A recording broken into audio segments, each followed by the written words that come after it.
Oxidation and oxidation furnaces.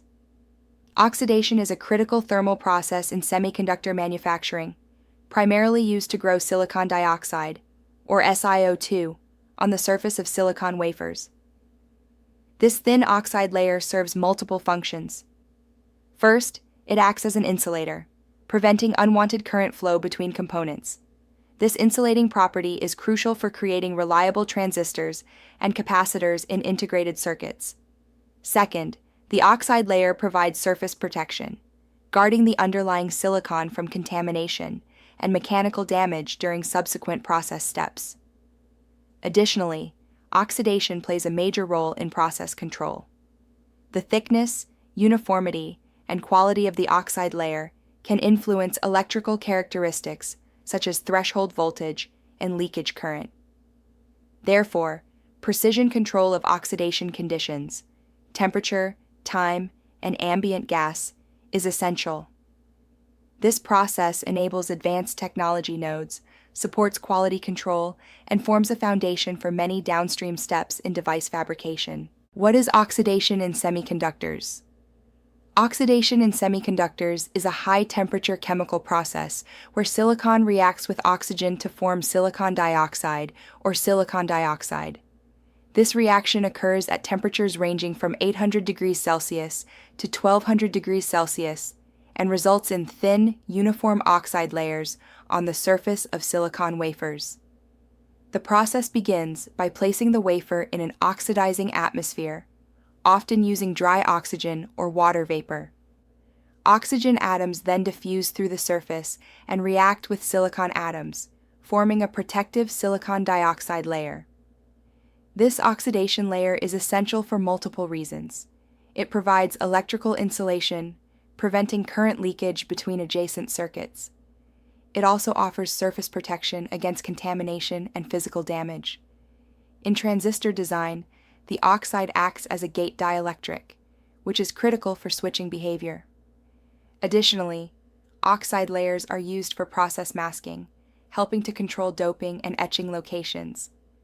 Thus, oxidation is fundamental to chip manufacturing and device reliability. Industry fact: oxidation is the first step. In semiconductor device fabrication, oxidation is typically the very first step in the manufacturing process. This is because it establishes a foundational silicon dioxide layer that is critical for all subsequent steps. As wafers enter the fabrication flow, they are exposed to an oxidizing environment, usually at elevated temperatures ranging from 800 degrees Celsius to 1200 degrees Celsius, where oxygen reacts with the silicon surface.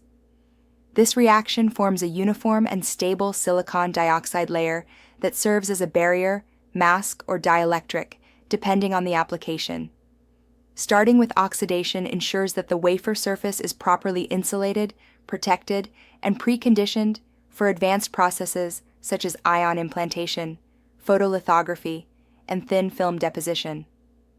Without this initial oxide layer, circuit performance and yield would be compromised.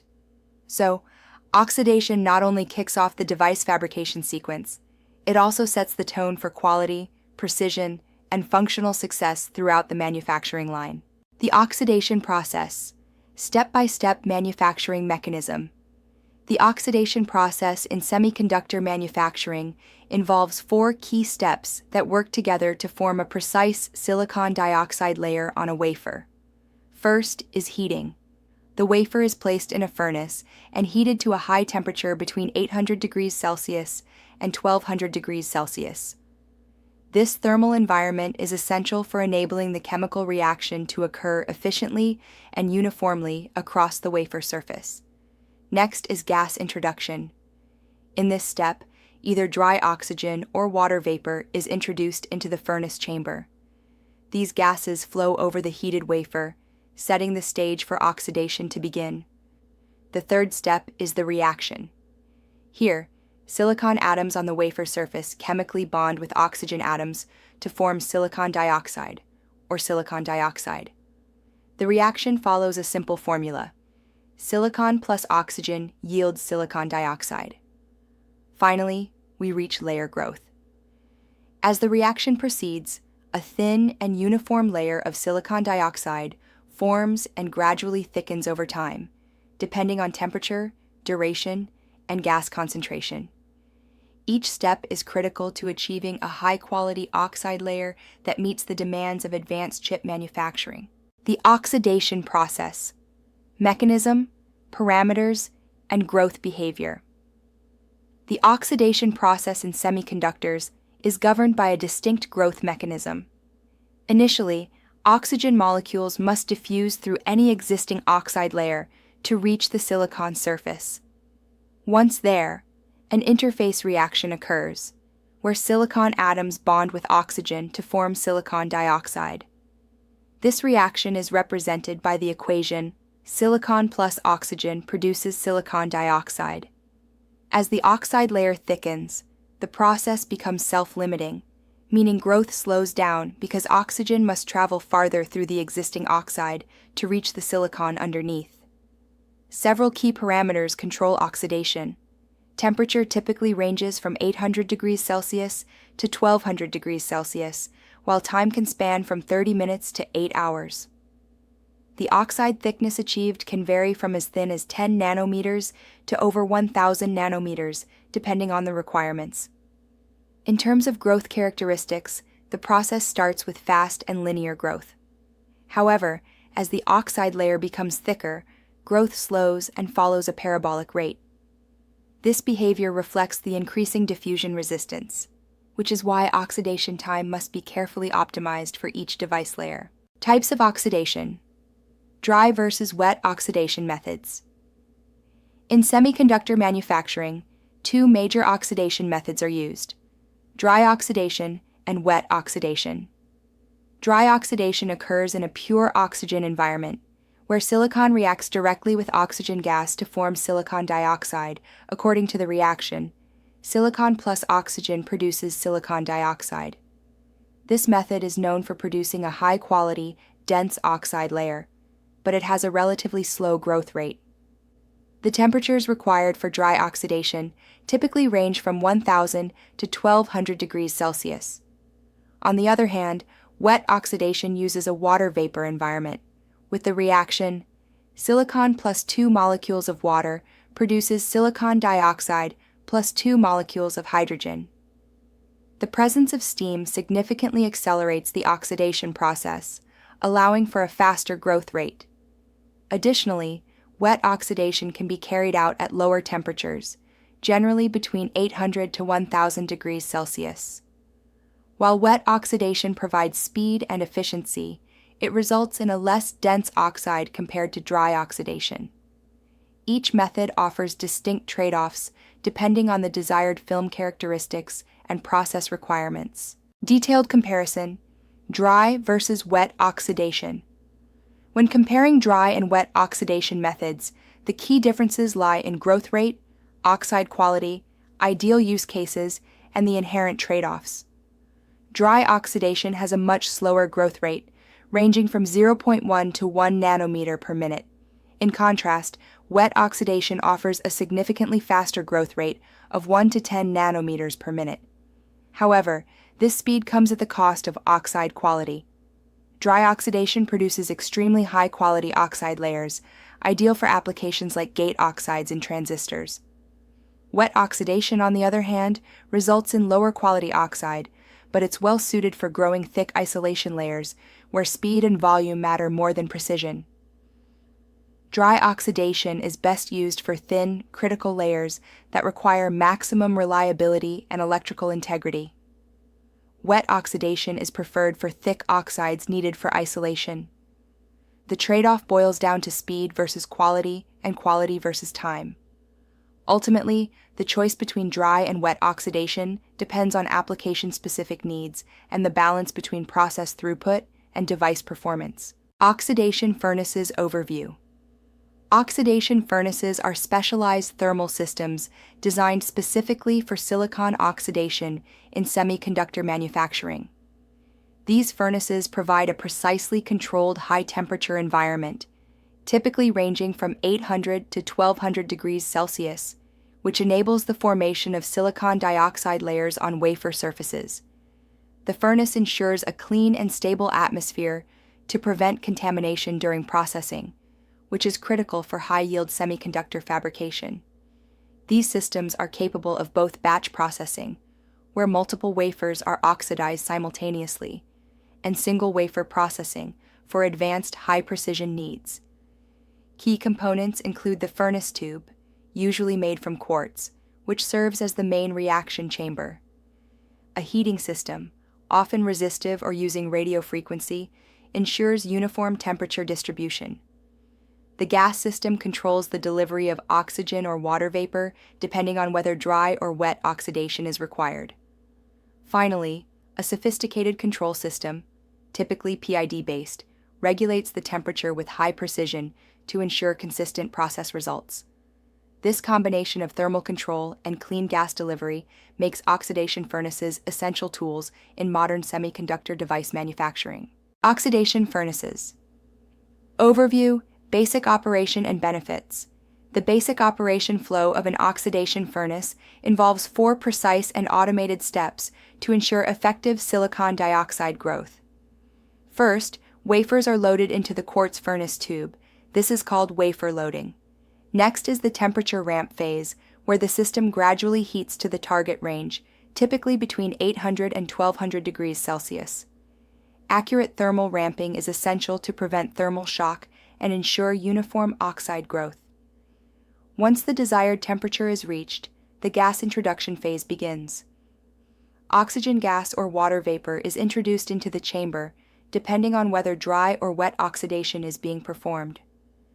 Finally, oxidation and cooling take place. Silicon dioxide forms on the wafer surface, followed by a carefully controlled cool-down to avoid stress and defects. Key benefits of oxidation furnaces include uniform heating, which promotes consistent oxide thickness, and high throughput, which is important for manufacturing efficiency.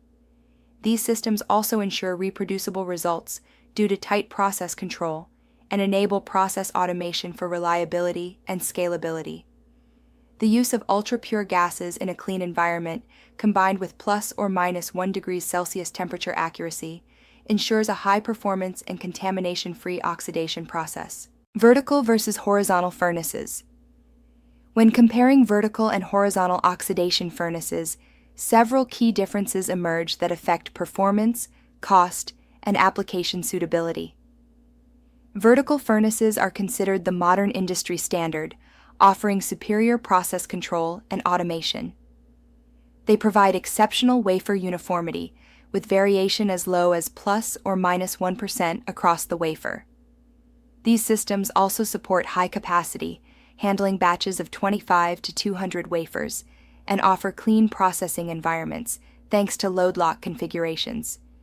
Their throughput is high, and the uniformity of oxide layers is excellent, though they come at a higher cost. Horizontal furnaces, in contrast, are traditional and more cost-effective, typically 30 to 50% less expensive than vertical systems. Their simpler tube design makes maintenance easier and more straightforward. While they offer good oxide uniformity, it's not as precise as vertical systems. Horizontal furnaces are ideal for research and development because of their flexible processing capabilities.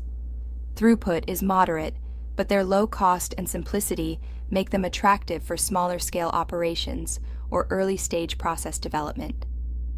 Ultimately, vertical furnaces are preferred for high-volume, production-grade applications, while horizontal furnaces excel in cost-sensitive and R&D-focused environments. Vertical versus horizontal furnaces. When comparing vertical and horizontal furnaces for semiconductor manufacturing, the first key point is market dominance.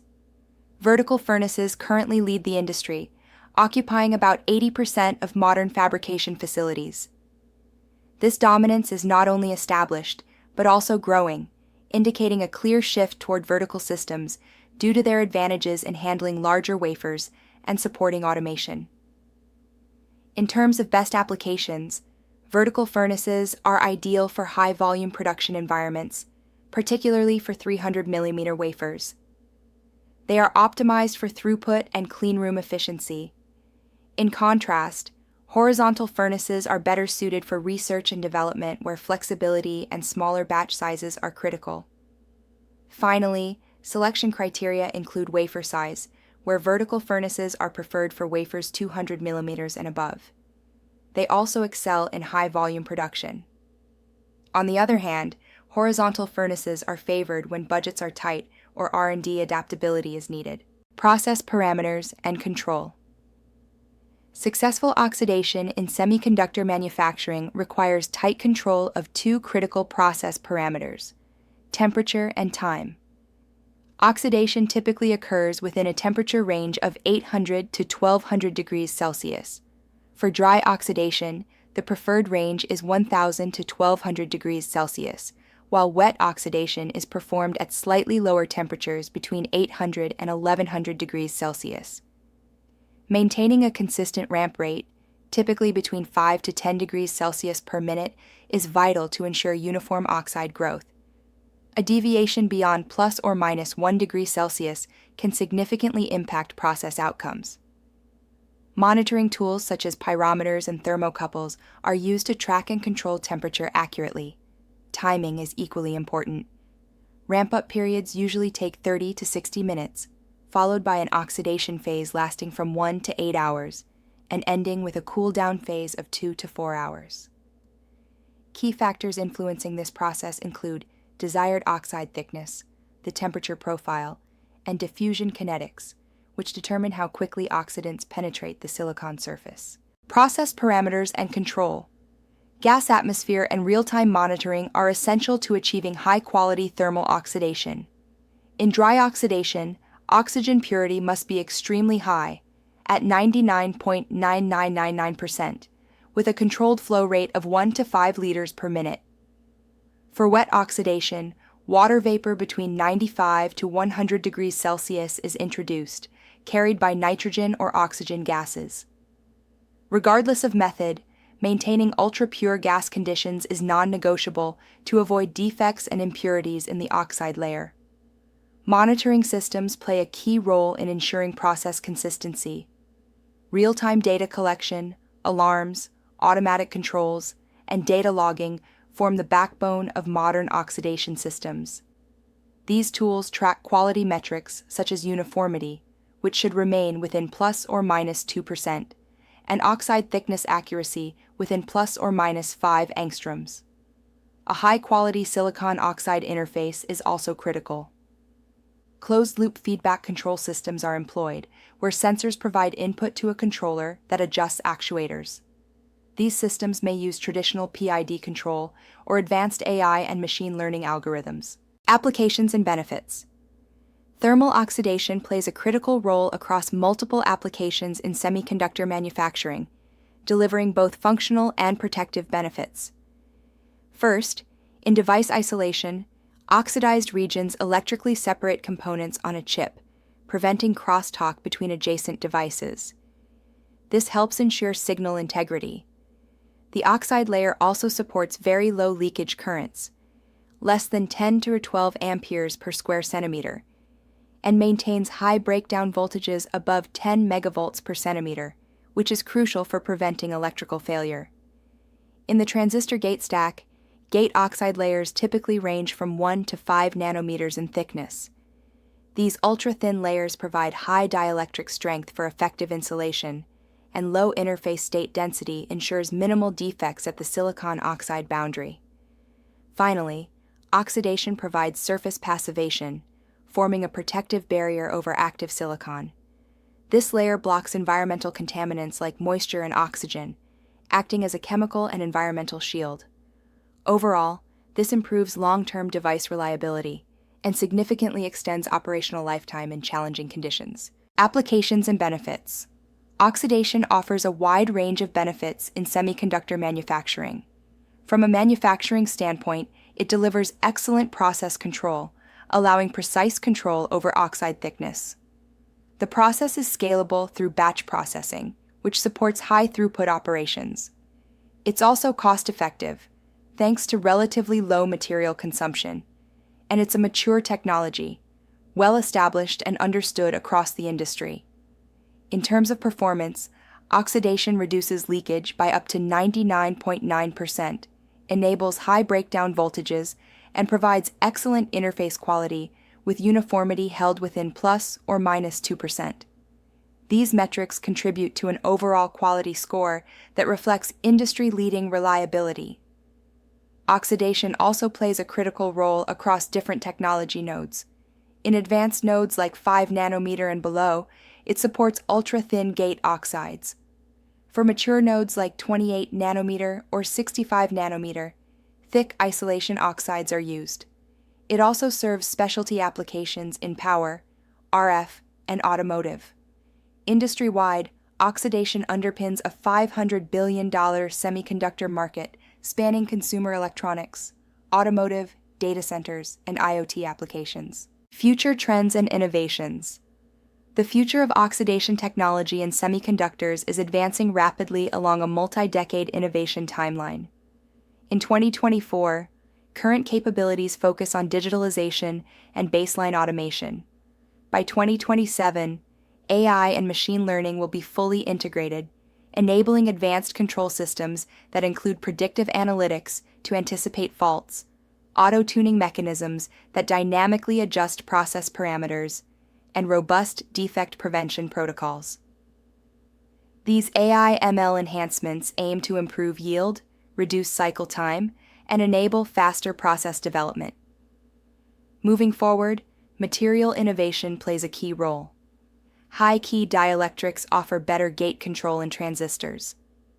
2D materials bring ultra-thin form factors with high carrier mobility, and ferroelectrics introduce non-volatile memory features directly into logic processes. By 2030, atomic-level integration will be refined with precise molecular control and emerging quantum effects that redefine performance limits. By 2035, sustainability becomes a primary driver, emphasizing green tech with energy efficiency, waste reduction, and carbon neutrality, creating an eco-friendly semiconductor manufacturing future. Future trends and innovations. The semiconductor market is projected to reach a staggering $1.2 trillion by 2030, driven by a compound annual growth rate, CAGR, of 12.5%. This growth is significantly influenced by artificial intelligence, which is expected to boost efficiency by 35%. A key driver behind this expansion is the widespread adoption of 5G and Internet of Things, IoT technologies, which require advanced, reliable, and energy-efficient semiconductor solutions. These trends are reshaping the entire ecosystem, supporting next-generation oxidation processes. The emerging tech ecosystem includes 4 critical pillars: automation to streamline manufacturing, machine learning vision for process monitoring and analytics, edge computing to enhance localized data processing, and security to safeguard the integrity of highly sensitive data.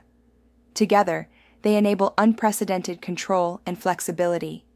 At the innovation frontier, atomic-level precision drives revolutionary impacts, improving process efficiency by 300%, reducing defects by 95%, cutting energy use by half, and shortening time to market by 40%. This is shaping the future of electronics.